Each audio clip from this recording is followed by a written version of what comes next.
পাথর ছুড়বেন, আমি আপনাকে ফুল ছুঁড়ে আমি আমার বুকে টেনে নেব। আমরা সহিংসতার রাজনীতিতে আমরা এনসিপি বিশ্বাস করি না। এই তরুণ প্রজন্ম সহিংসতার রাজনীতি করবে না, কিন্তু যেখানে অন্যায় আসবে সেখানে কখনো আমরা আপোষ করব না। হাসিনা যেভাবে আমাদেরকে কিনে নিতে পারে নাই, আমাদেরকে ক্ষমতা যেভাবে কিনে নিতে পারে নাই, অন্যায়ের কোন ধরনের আবদার আমাদেরকে কিনে নিতে পারবে না। আমরা স্পষ্ট করে বলতে চাই, এই দেবিদ্বারের মাটিতে আমরা ভেসে আসি নাই, এই দেবিদ্বারে আমরা ফরেন বডি না।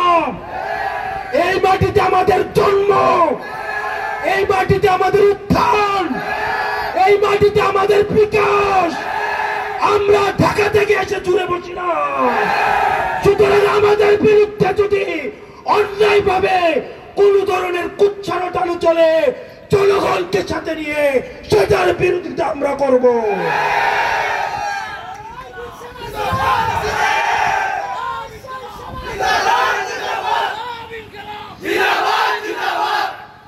প্রিয় ইউসুফপুরবাসী, প্রিয় মা বোনেরা, আমরা চাই আমরা যতক্ষণ পর্যন্ত ভালো কাজ করব ততক্ষণ পর্যন্ত যেন আমরা আপনাদের সমর্থন পাই। আমরা যে জায়গায় ভুল কাজ করব আপনারা আমাদের ভুল নিয়ে কথা বলবেন, আমাদের ভুলটাকে ধরিয়ে দিবেন। আমরা যেখানেই ভুল করব, আমাদেরকে যদি অপরাধ করতে দেখেন আপনারা সেটার প্রতিবাদ করবেন। আসর নামাজের সময় শেষ হয়ে যাচ্ছে, বক্তব্য দীর্ঘায়িত করব না।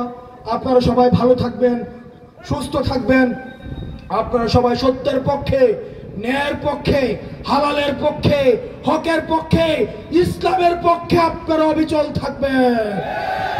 ওই এনসিপি, এনসিপি জিন্দাবাদ, জিন্দাবাদ, ইনকিলাব, ইনকিলাব, জিন্দাবাদ, জিন্দাবাদ, এনসিপি, এনসিপি জিন্দাবাদ, জিন্দাবাদ, ইনকিলাব, ইনকিলাব, জিন্দাবাদ, জিন্দাবাদ, এনসিপি, এনসিপি জিন্দাবাদ, জিন্দাবাদ। আসসালামু আলাইকুম ওয়া রাহমাতুল্লাহি ওয়া বারাকাতুহু।